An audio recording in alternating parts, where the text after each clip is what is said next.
Ganito naman ang gawin mo sa glutinous rice flour. So una, dito po sa aking pan, nagtunaw lang tayo dito or nag-dissolve tayo ng 1/3 cup ng sugar. So hihintayin lang po natin tong mag-caramelize. So bakit ganito yung ginawa ko? Kasi po, ang pagmumoldehan ko or yung paglalagyan ko mismo ng aking gagawin na dessert ay yung aking food tray. Hindi naman siya pwedeng sunugan or mag-caramelize ng sugar. So ginamit ko na itong aking pan na talaga namang hindi dumidikit yung caramelized sugar, kaya ito yung ginamit ko. So kapag nag-dissolve na yan, tapos po ganito na yung kanyang itsura, mas better na hindi nyo lalakasan yung apoy. Dapat po sobrang hina lang para makuha natin yung ganitong kulay at hindi po yan maging mapait. So kapag nakuha na natin yung ganitong itsura, isalin lang natin to sa ating mga lagayan. Pero kung gusto ninyo na ilagay ito sa mga lianeras, pwedeng-pwede nyo na yon ilagay nyo na yung mismong sugar doon sa lianera, tapos i-caramelize nyo lang. Kapag naisali na natin to dito mga kakusina, dapat pala mas mabilis para yung lahat ng corner meron siyang caramelized sugar. So ito na yung nagawa ko. So set aside ko lang to bago gawin naman natin yung ating mixture. Para naman sa ating mixture, kakailanganin lang po natin dito ng 1 cup ng glutinous rice flour.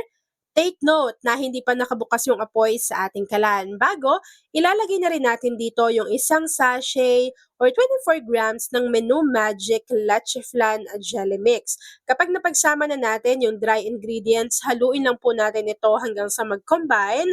Bago, lalagyan na natin yan ng 3 cups of water.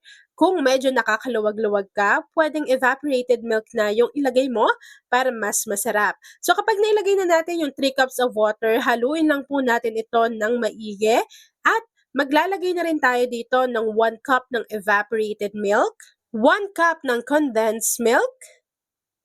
After nun, hahaluin lang po natin ito hanggang sa mag-combine at makita natin na natunaw na ng maigi yung ating glutinous rice flour, pati yung ating leche flan jelly powder.